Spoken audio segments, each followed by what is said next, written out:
Gong sound. Welcome to the Zachrilege Cast podcast, YouTube video interview program that features me talking to some of the best and brightest in the atheist slash secular slash awesome community. This is episode number 98. We're recording live on June 6, 2017. I would like to thank Mel Rice of Normalized Atheism, the Secular Domestic Violence Survivor Support Network, and all the kiddies for being on last week. Thank you to my stalkers, Corin and Gene, even though it sounds like Corin can't make it. You bring the stock, I bring the beer. So if you want the full background Stephen Hines story, well, you can go to the YouTube machine and look up episode 72, recorded last year. He's the author of Rebirth, Defect, a memoir detailing his journey from kid Christian to angry teenage atheist to evangelical Christian rocker to under the thumb of cats. He is a teacher by day, writer by night. He's published a young adult novel, a graphic novel, a one-shot surrealist horror comic, and several ongoing comic book series, Valedictorian USA, Cracker Stacker, and Zombie Fabulous. And we'll be getting into Zombie Fabulous. Welcome back to the show. Thanks for having me, man. And last time we talked, I had Dogfish Head Sequench, so I got it again. Now it was in bottles, now it's in cans. Bottles and cans, just shake your hands. And just in case that doesn't cover it, Funky Buddha in Florida, Pineapple Beach, a pineapple blonde ale. Going all the lighter, summery, soury type beers tonight. What do you got tonight? I have Warped Wing 10-ton oatmeal stout. It's a brewery from my area, from the Dayton, Ohio area. Represent Dayton. One of the few good things about Dayton. Well, it does seem that pretty much everywhere you go, there's good beer, and if you haven't found it, you gotta search a little more. So we'll kind of quickly cover your background as we did talk about it last time, but for those who aren't familiar, let's do it. Can you kind of talk about that religious journey you made from Christian to non to back? Sure. And back out? And back out, yeah. I was raised in a Roman Catholic family. My family's Catholic on both sides, going all the way back. And I was an altar boy, went to Catholic school, all that fun stuff. And quietly around the time I was in junior high, I became an atheist just through reading global folklore and things like that, and seeing that every culture had different versions of the flood story and death and resurrection story and whatnot. And so I was an atheist from about 12 or 13 until 18, and then I was converted to a rabid born-again Christian by this guy I was forming a band with, and we ended up forming a Christian heavy metal band and going around and banging heads and evangelizing from the stage for years, and then eventually I came back around to atheism and have been there ever since. Probably I'd say probably around 26 or 27, and I'm 47 now, so overall I've been an atheist more than I've been anything else. Now, do you have from your rocking history, do you have actually like the music and the lyrics? Can you actually do like a one-man reunion if you're pressed? I have all the music, and as a matter of fact, when I had a book release party for Rebirth Defect, I made CDs for everyone who came to the party that looked like 45 singles. And I put we had an EP that we had recorded professionally, and then we had some demos that were never fully mixed and mastered. And I put all those on a CD and gave those to all the guests, and it was pretty cool. But did you show up to the party wearing kind of your 80s hair metal band outfit, or have you moved on from that? Oh, I could never, ever go back to the stuff I used to wear back then. I really, really love my wife, and I like her being with me. But I did wear a very stylish T-shirt that said, "This is what an atheist looks like." I mean, it's about as far as I can go these days. It's as far, yeah. Yeah, it's more, I mean, people do dress up for concerts, but it's people kind of come as you are, hold the spandex, right? Yeah, unless you're what's that band that satirizes 80s hair bands? Um, I'm gonna go blank on their name because I want to think of it. They're really hilarious and they're fantastic musicians. I'll think of the name of the band when I don't want to. Well, what led you to decide to put out, like, write Rebirth Defect? And what's it been like? Because it came out last year, about a year ago, I think, and maybe any possible fallout that you had from the publication. The main reason I decided to write the book is I'd had so many people, once they found out that I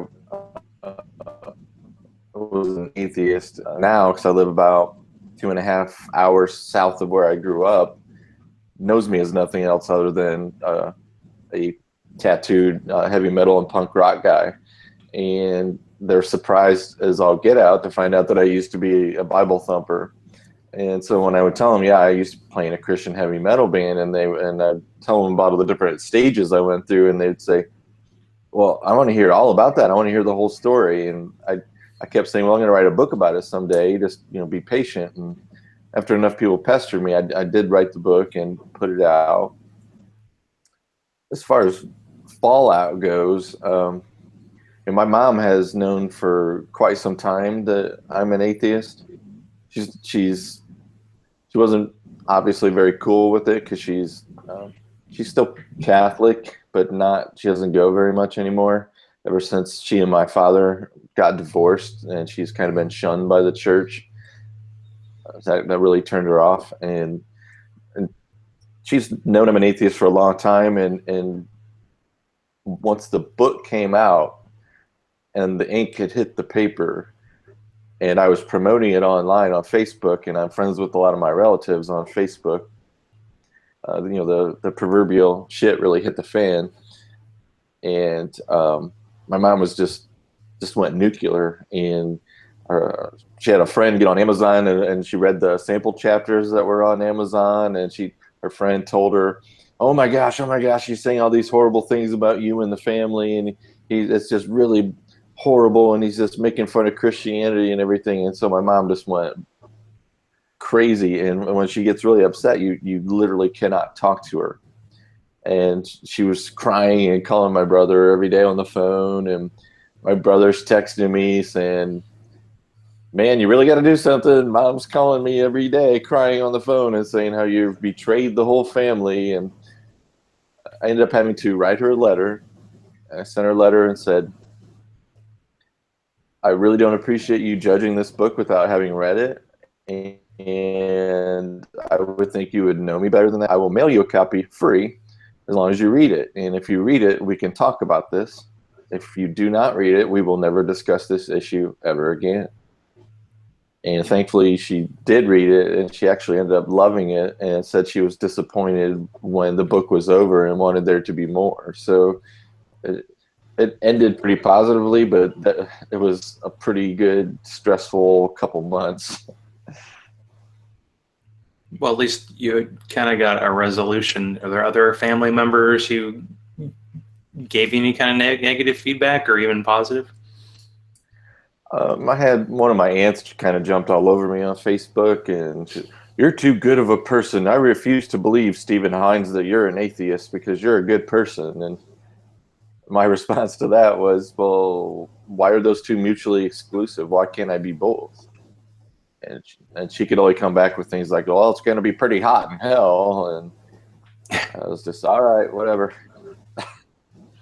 Other than that, I've had a few aunts and uncles who have read it, and they thought it was hilarious. So, I mean, I guess, you get the carrot and the stick thing with hell, but to actually almost like revel in the fact that someone's going to hell, like you're going to be actually up there looking down and going, hey, doing the Nelson Muntz, hey, the people burning in hell forever for their transgressions, just amazes me that people would think that.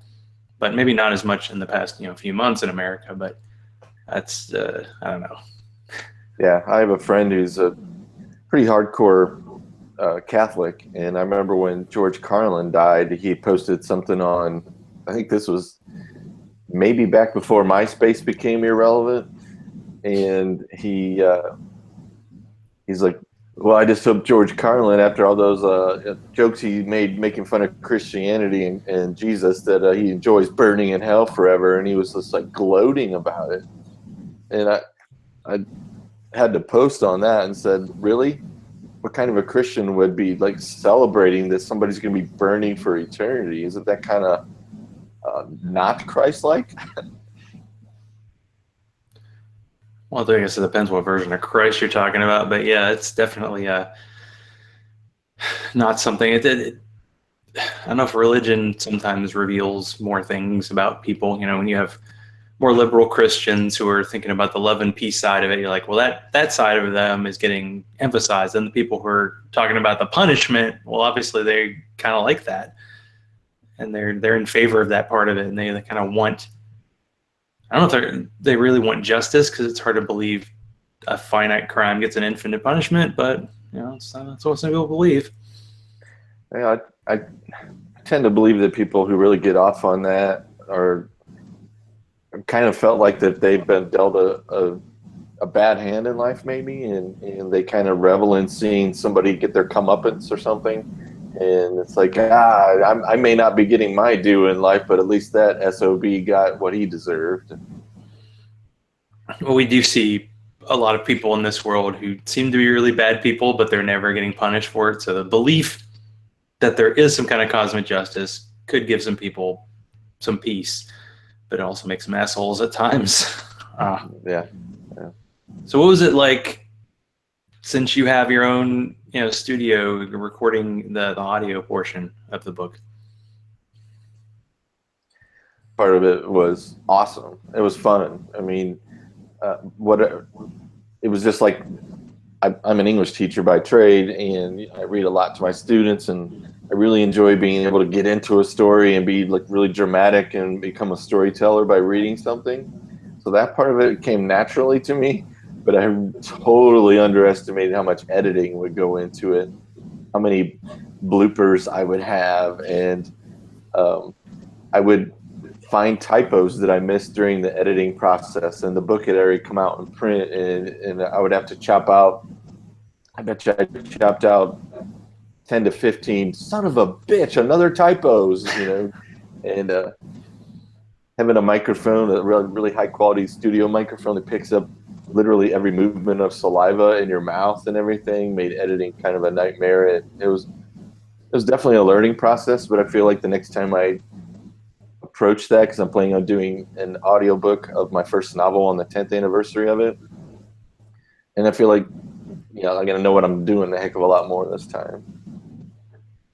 That's true. It reminds me of I was listening to the first interview we did, and every time I hit the mute button on my microphone right over here, it don't make this donk sound, and I'm like, oh, I guess I can't poke it really hard, and I'm trying to hit the mute button to not have my audience hear my burping, although apparently that's some people's favorite part of the show, so maybe I need to reconsider that part. So what was that first novel you're talking about that you said you wanted to do an audiobook 10 years after? It was 8 years since it came out in December. It's called Hocus Focus.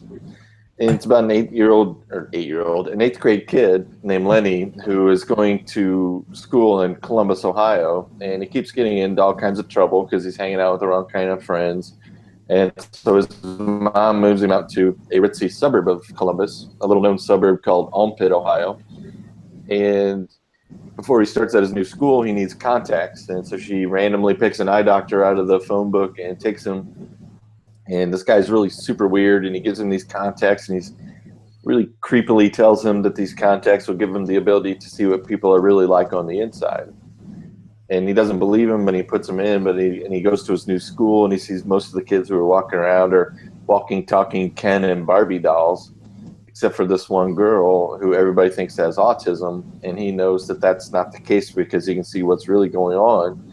So he makes it his mission to try to help her before the magic of his contacts wears off, in between being in a punk band and getting ready for the talent show at the end of his 8th grade year.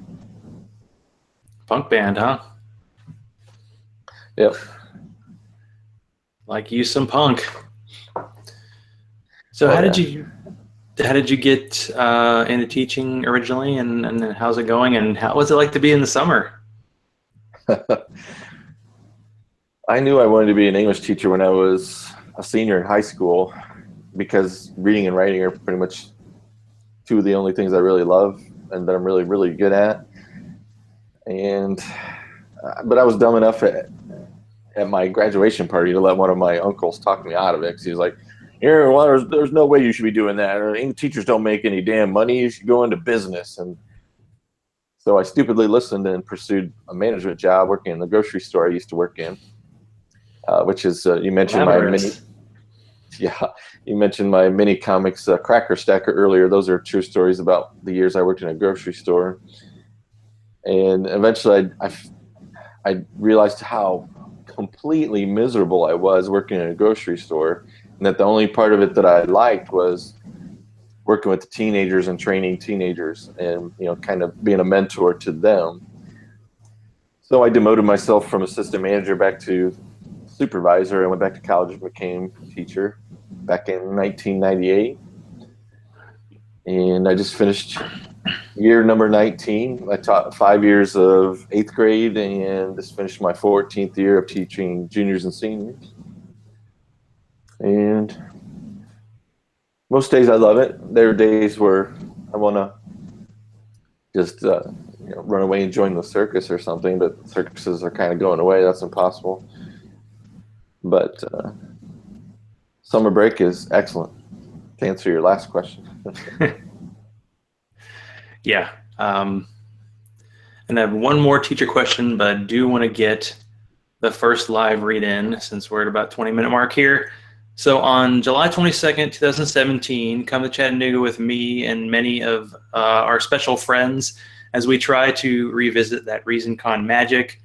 Secular Saturday will feature a keynote speech by Mandisa Thomas of Black Nonbelievers. T-shirt. I got the T-shirt. She's in Atlanta as well. And podcasters gathering, including Bobby and Ashley of NRR, Tucker Drake, Chris Watson, Jen of None Other Atheist Podcast, and much more. SecularSaturday.com. That's a little better than last week. Totally pulled that one out of my behind. So teachers, of course, want to teach the kids the truth, but are you kind of a climate change denialist because it means you don't get any snow days? Absolutely not a climate change denialist. Especially the last 2 winters, I've been cursing climate change and climate change deniers because we've had 2 incredibly wimpy winters and no snow days. Oh, not no. I think maybe we had 2 snow days this past school year and maybe 2 the year before. And we get up to 5, and it really pisses me off when we don't get any more than 2. Right, is there a certain amount built in? So you want to have that nice sweet spot. You don't want to have too many because then you keep teaching later in the year. Yeah, well, technically they took away our snow days, but what we did is we build in where I teach, we build in more days into our calendar. So that way we can miss up to 5 and still meet our government required minimum number of days. And sorry, what was the second part of your question? That's a good question. I already forgot. I just went off the cuff there, so I don't have it all written down. It was just because I have family members and friend who's a teacher, and they would always be like checking the weather. And I think this year in Atlanta we had 1 predicted snow, and we got about 7 flakes total. And it was on like a Saturday too, so there was no way. I mean, it was all gone in like an hour. So yeah, usually, as you've probably heard, Atlanta doesn't do so well with the snow, but we didn't even get enough snow for that kind of problem. So people were very, very sad.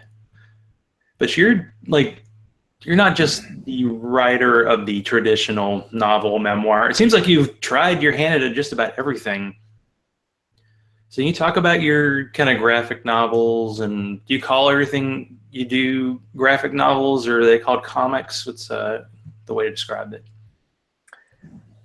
Technically, they call anything that is a long comic book a graphic novel, but that's kind of a misnomer because if it's nonfiction, it therefore is not a novel, and so nobody seems to know what to call it, and they just call everything that is a long comic book a graphic novel. But um, I'm kind of all over the place, and I think that kind of works to my detriment sometimes at comic book conventions, because people who strictly write horror will, they can just set up their whole booth at the comic book convention and market it towards nothing but scary stuff. And I just write whatever comes into my mind, and I like a variety of stuff. So I guess I'm probably shooting myself in the foot, but the one graphic novel that I do have out collects the first 5 issues of my series called Valedictorian USA, which is a satire of reality TV with 9 high school students competing to become the valedictorian of the United States.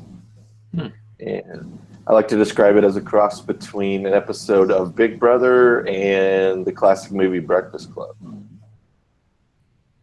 So that would be considered like 5 normal. I'd say bless you, but Gesundheit, is that better?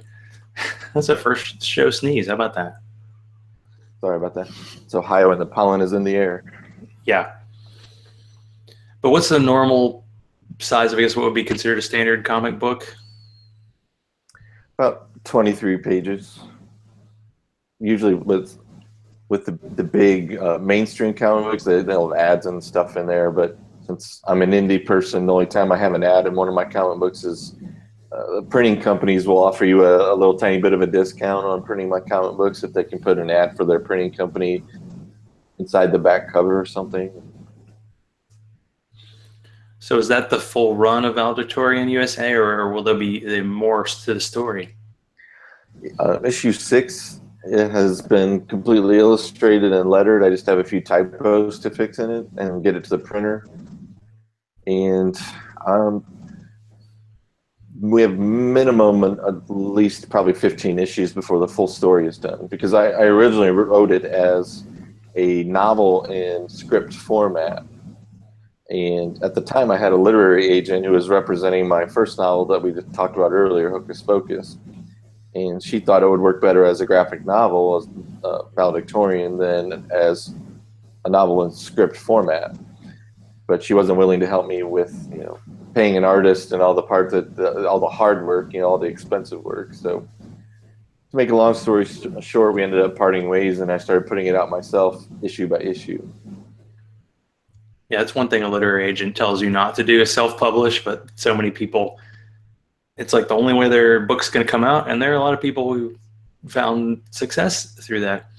But how does the story, you come up with the concept, when do you decide, hey, this is a novel, or this is a comic book, or a graphic novel, whatever you want to call that? Honestly, I know this is going to sound hokey, but I don't really decide.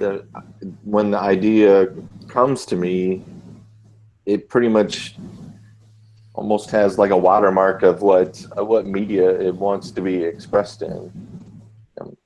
I have a graphic novel script right now that I'm waiting on. I'm trying to find an artist for. It's called The Soccer Mom Killer. It's about a serial killer who specializes in minivan driving soccer moms.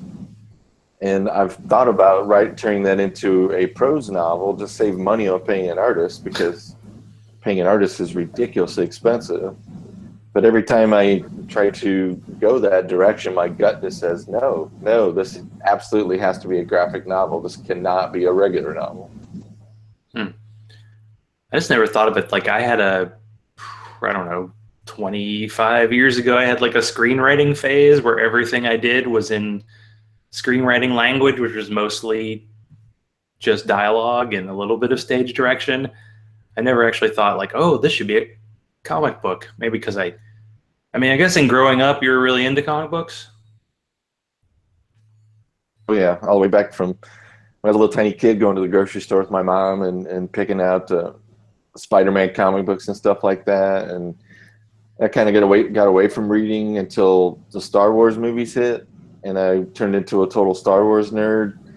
And that's hard to believe, considering your T-shirt. Listeners, you're missing out on the cool Millennium Falcon T-shirt he's wearing.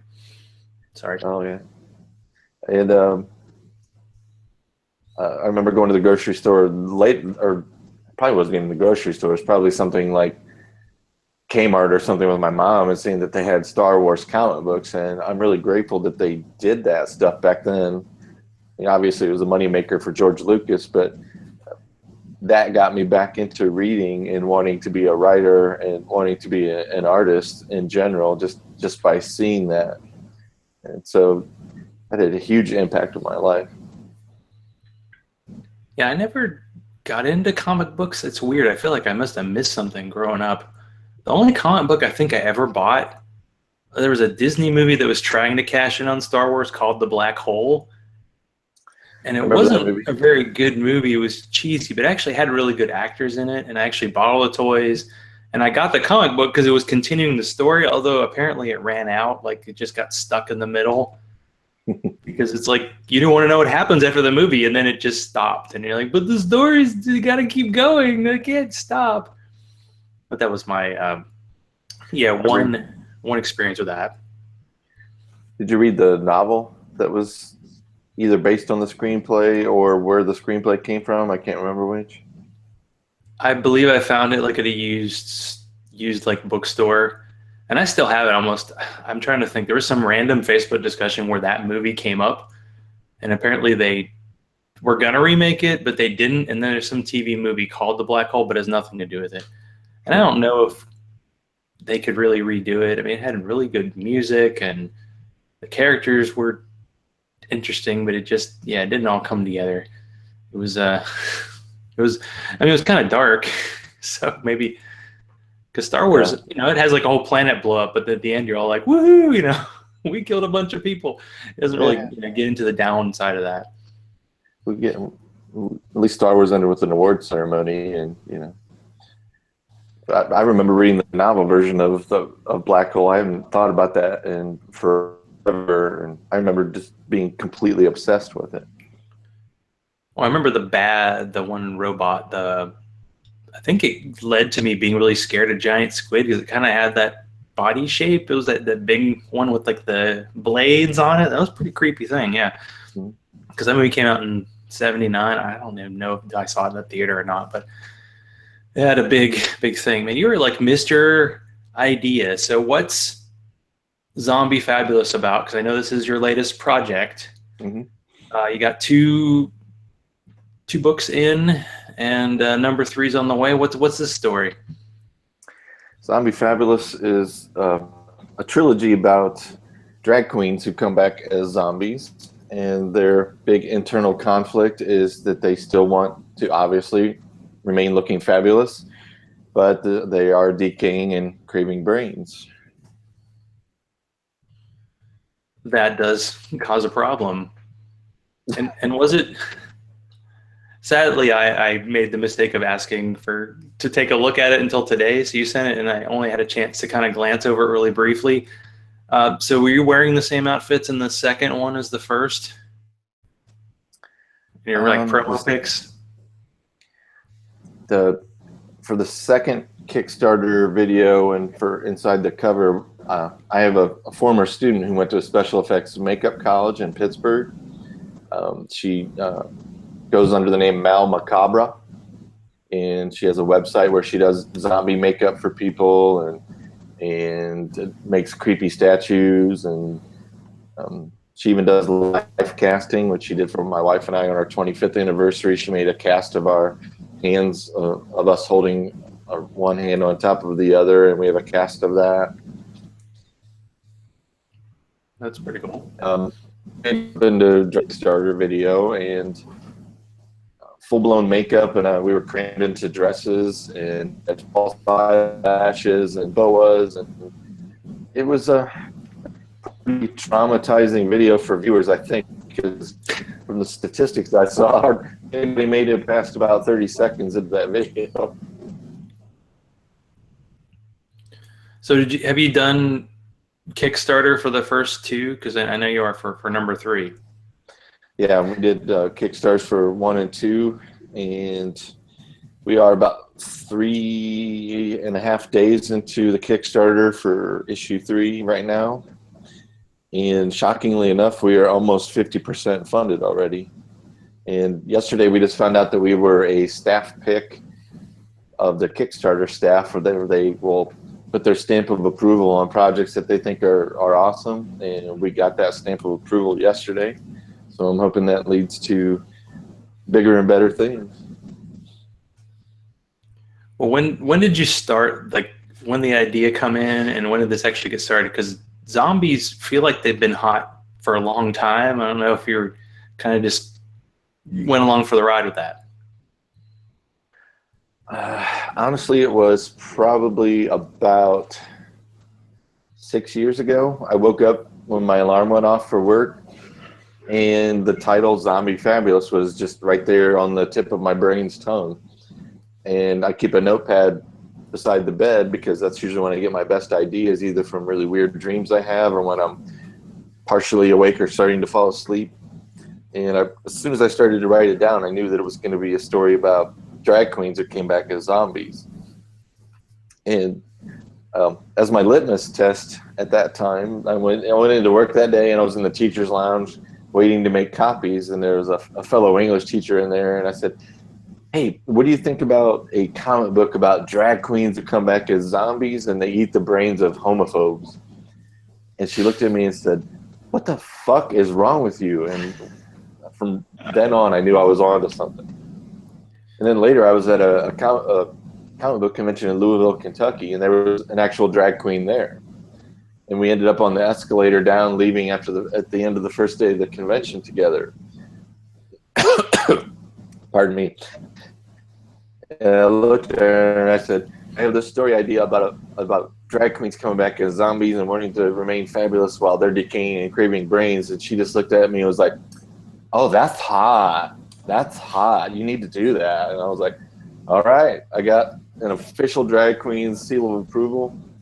I am going to do this. I don't care if people think I'm trying to jump on the Walking Dead bandwagon or not." I'm guessing they haven't tapped that story idea just yet on the show. I haven't watched for a while.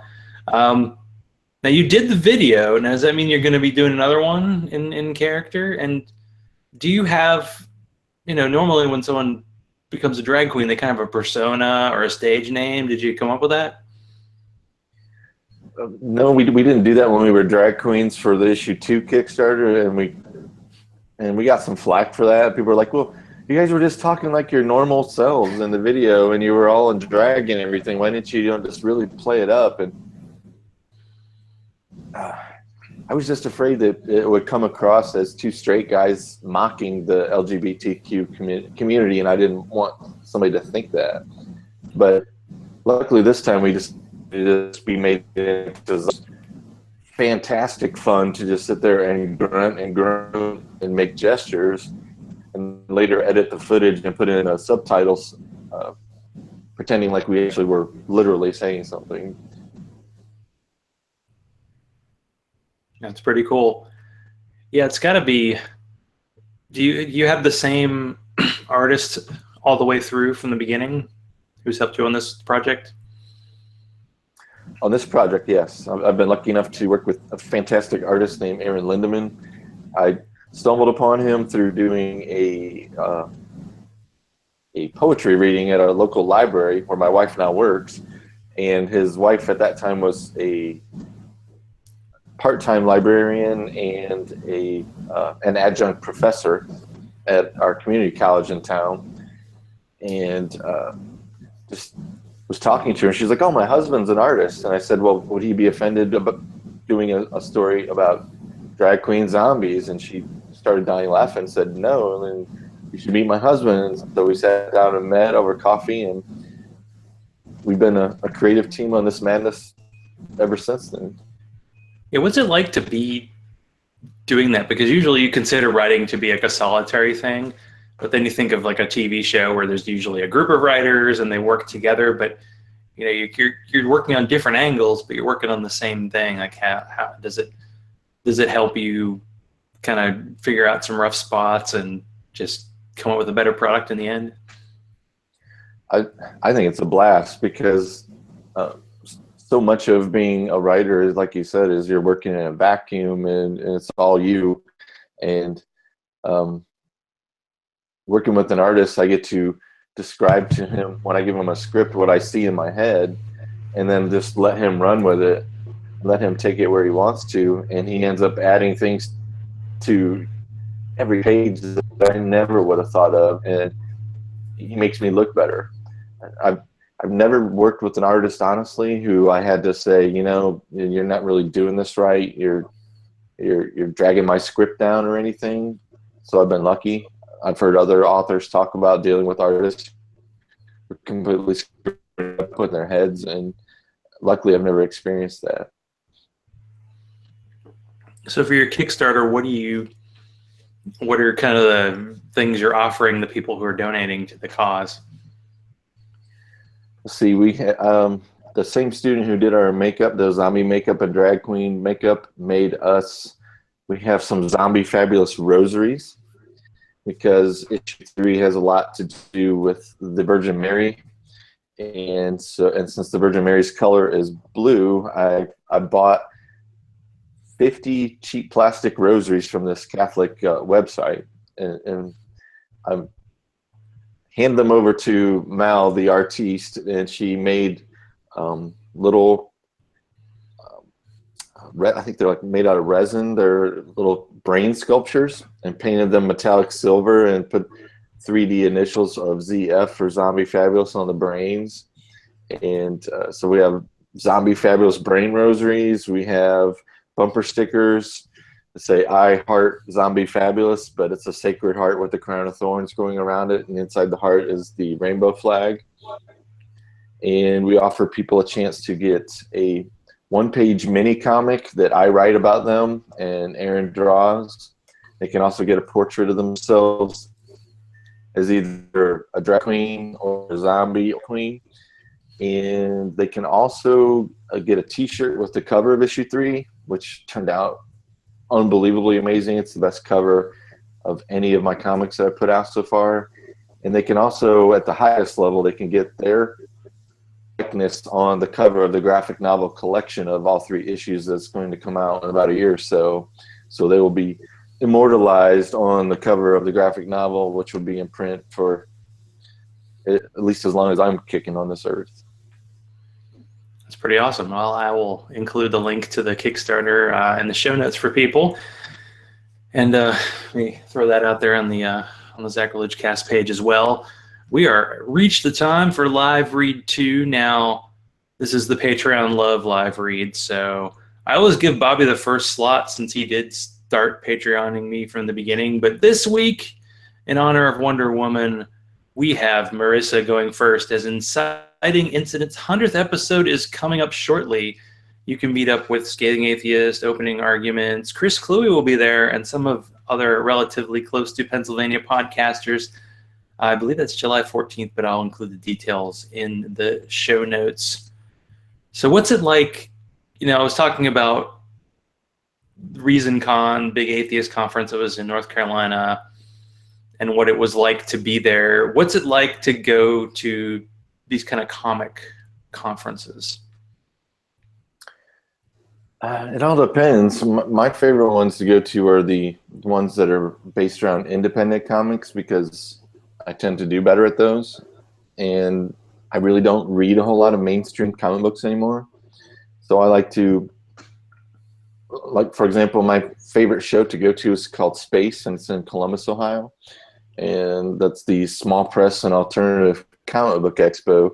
And at this show, it's literally nothing but everything from people who hand draw, hand Xerox, and hand staple their comics together, all the way up to people who put together slick products that they wrote and published themselves.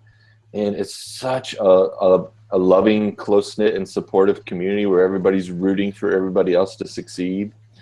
And there's such a stark contrast between being at a convention like that and a big mainstream show where, you know, they bring in the celebrities like Stan Lee or somebody like that, and people will wait in line for days and pay $500 to get a photograph with a 93-year-old man who yells "Excelsior" or something like that. And everybody's just there to buy commodities and prints and toys of characters that they already know, as opposed to an independent show where they're like, give me something that I've never seen before. Give me something that you came up with. I'm sick of Deadpool and all this crap. Give me something that I haven't seen a million times. And those are a blast.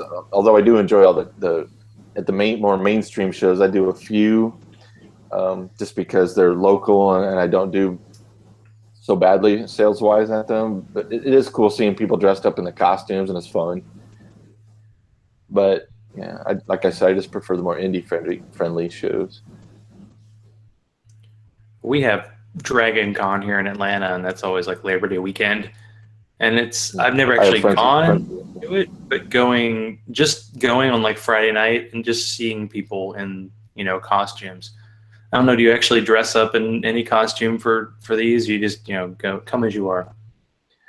I just dressed as a nerdy, pasty white author, but I've heard legendary stories about Dragon Con from, I have friends who have a t-shirt business who are based out of Tennessee, and they do Dragon Con every year. And I've read some other autobiographical comic books that cover authors who have been at Dragon Con, and it sounds like one hell of a party. So you should probably check that out sometime.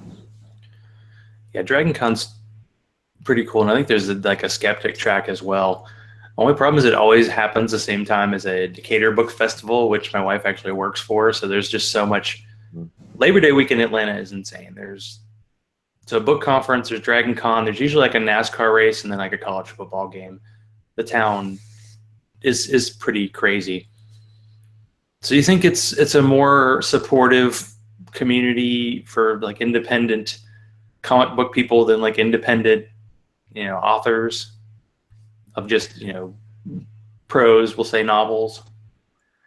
Yeah, I'd say on the whole, the independent comic book community is much more family oriented and supportive, and a lot of the independent self-published novelists, at least at shows that I've been at, are kind of more cutthroat, and not all of them, but it seems more competitive, and I'm not going to help you get a sale because it might hurt me getting a sale.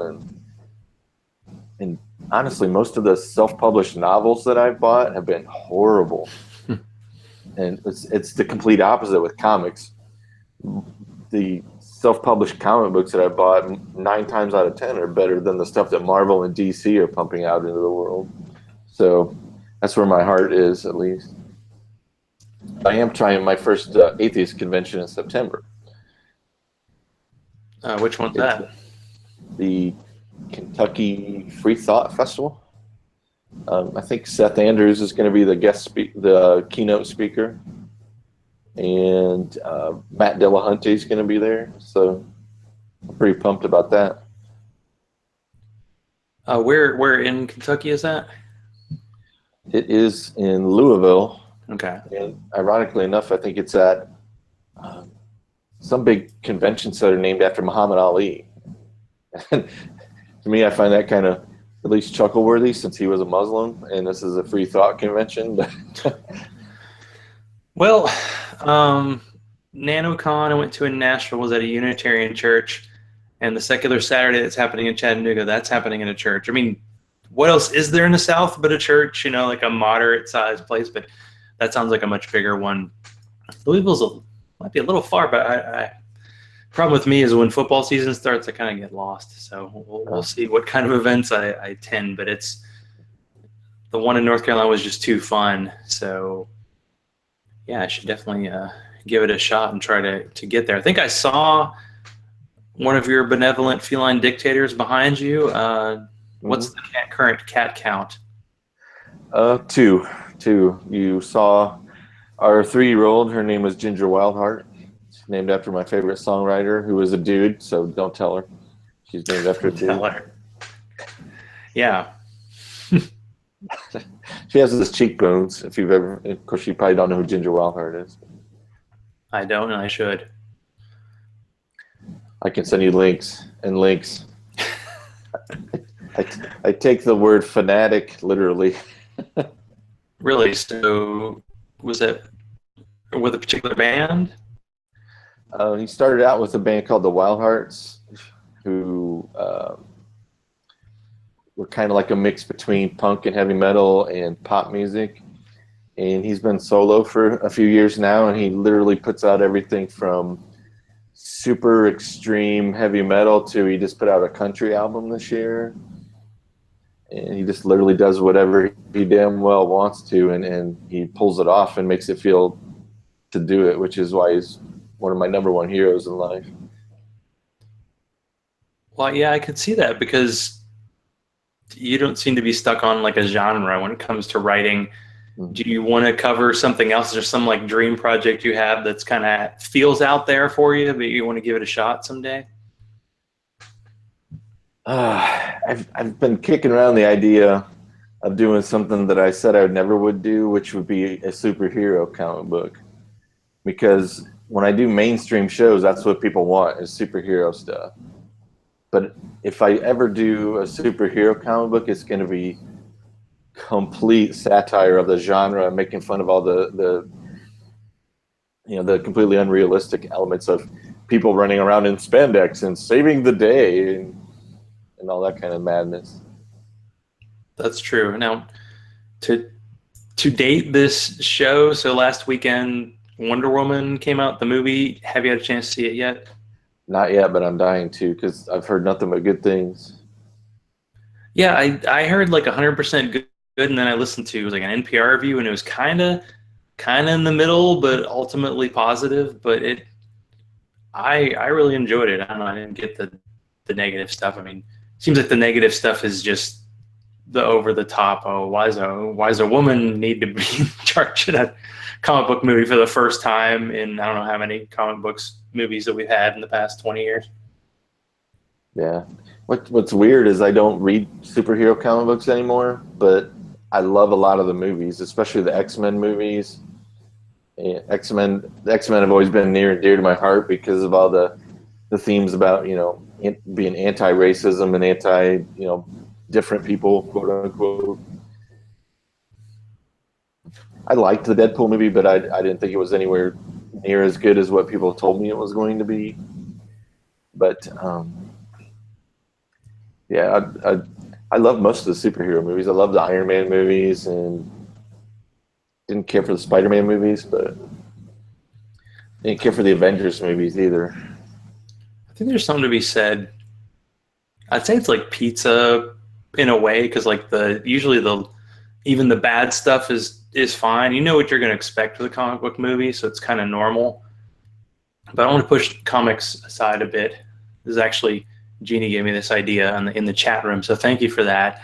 When I wrote my first attempt at a novel manuscript, or whatever the hell you want to call it, when I was in college, I was really influenced by music I was listening to at the time. So do you have like soundtracks for your creations? I wish.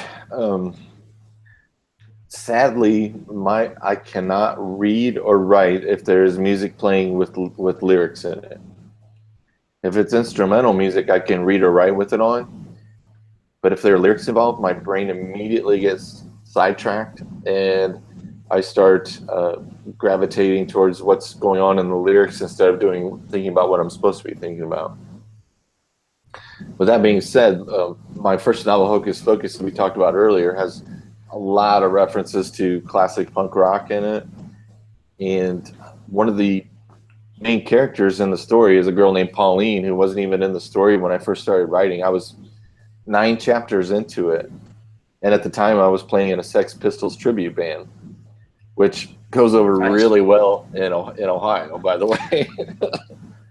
And I was Sid Vicious for a while, but where I was trying to ask this little girl for directions to get somewhere in this town where I used to teach, and she kept speaking to me in complete nonsense. And I kept repeating, I'm trying to get to this place, and she kept giving me these complete nonsense directions. And as soon as I woke up from that dream, I knew that her name was Pauline, which came from a Sex Pistols song. And I knew that she was going to be an integral part of the book, and she ended up becoming the narrator's main focus, the girl with autism that he is trying to save. So there are all kinds of references in that book to Black Flag songs like My War and Circle Jerk songs and um, Misfits and Dead Kennedys. And of course, there's a reference to the Wild Hearts. One of their songs called Sky Babies, which I used to pair up with the Robert Frost poem. Purchase, I think, was the Robert Frost poem. But long-winded answer to say, no, I'm sorry, I can't write with music with lyrics. Well, I was more thinking of influential music, because it was a Canadian band called Pursuit of Happiness, and they had an album that like my roommate had, and I just obsessively listened to it over and over again. And it, I don't know, kind of fueled some of the idea. I think I actually used some of the lyrics. I mean, I've always, I think using musical lyrics can be interesting, although I'm sure if you write it in something you actually publish, then you have to, get the rights to use those lyrics. So that's a bit of an issue. Might have to, fudge that a bit. Yeah, I was planning on using snippets of punk rock lyrics at the beginning of every chapter of Focus, and I even started getting legal permission from people and emailing agents and publishing companies, and even received an email from Greg Ginn, the guitar player from Black Flag, who owns SST Records, and had his permission to use some lyrics. And eventually I just kind of hit a wall because I kept the chapters super short in it because I wanted to keep someone with the short attention spans attention. And I was like, good God, I'm going to have like 60 freaking quotes from punk rock songs. This is just getting out of control. I just need to focus on the book. Yeah, it does give you another layer of stuff you have to work on. Now, and that what was the name of that band you mentioned? Pursuit of Happiness. They were a Canadian band, and their cigarette dangles, like that was, they had sort of a hit, and then they like got dropped, and then they've been in Canada only. And I don't even know if they're still exist. But it's one of those bands that hit me at the right time when I was like in college age. Now in our last interview, you talked about, and this is a bit of a transition, but struggling and dealing with depression, and how Christianity did not help you with that. So you still involved in any mental health groups in Ohio, and are you involved in any atheist groups in Ohio? I usually volunteer every summer at a place called Safe Haven Incorporated, which helps people with depression, anxiety, and schizophrenia, and everything, OCD, anything like that. And I'm going to be working there again this summer. And I went to one atheist meetup using the Meetup website, or the meetup.com or whatever it is, and had brunch with some atheists from the area, and it was really cool. But it was during the school year, and once the school year kicked in, I just had no time or energy for something like that. But I do need to get back in with meeting up with those people and making some friendships with people who aren't, Bible thumping, gun toting, Jesus voting Republican type people, which is what I'm completely surrounded with in this area, which feels pretty isolating. So you said, are you close to Dayton? Is that where you are in Cleveland? Yeah, close to Dayton, southwestern Ohio. Southwestern Ohio, okay. So not so far from Pennsylvania. Or southwestern, sorry. You're closer to Indiana, I guess, on that side. I've been to Pittsburgh once because I'm a Steelers fan, even though I grew up in the Cleveland area. And it was a good traitor. I know, a good 6 to 8 hours. But I am an Ohio State Buckeyes fanatic, since you mentioned college football earlier. So. Okay, yeah, they're on par. One thing about being in Atlanta, Georgia, that I learned moving here is one of the first things someone's going to ask you is what school you went to, and the answer probably should be somewhere in the SEC. It's they went to Missouri and they joined. All of a sudden now I kind of fit. That's something that's nice as an atheist. Oh, I get to fit. It's beautiful. It's glorious. And then they ask you what church you go to. It's weird. It's been a really long time since someone's asked me that. I know when I was in school, I was in Nashville in like middle school. I remember getting asked that. Although I think the question was, "Are you like a very specific thing?" And I said no, and somehow I was able to deflect and got got away with it. I never had to deal with too many negative repercussions. We've covered a lot, but is there anything that I haven't asked that you wanted to cover during our chat? I would just like to point out that last time you interviewed me, you asked me the best interview question that I've ever been asked in all of the years I've been working as an author.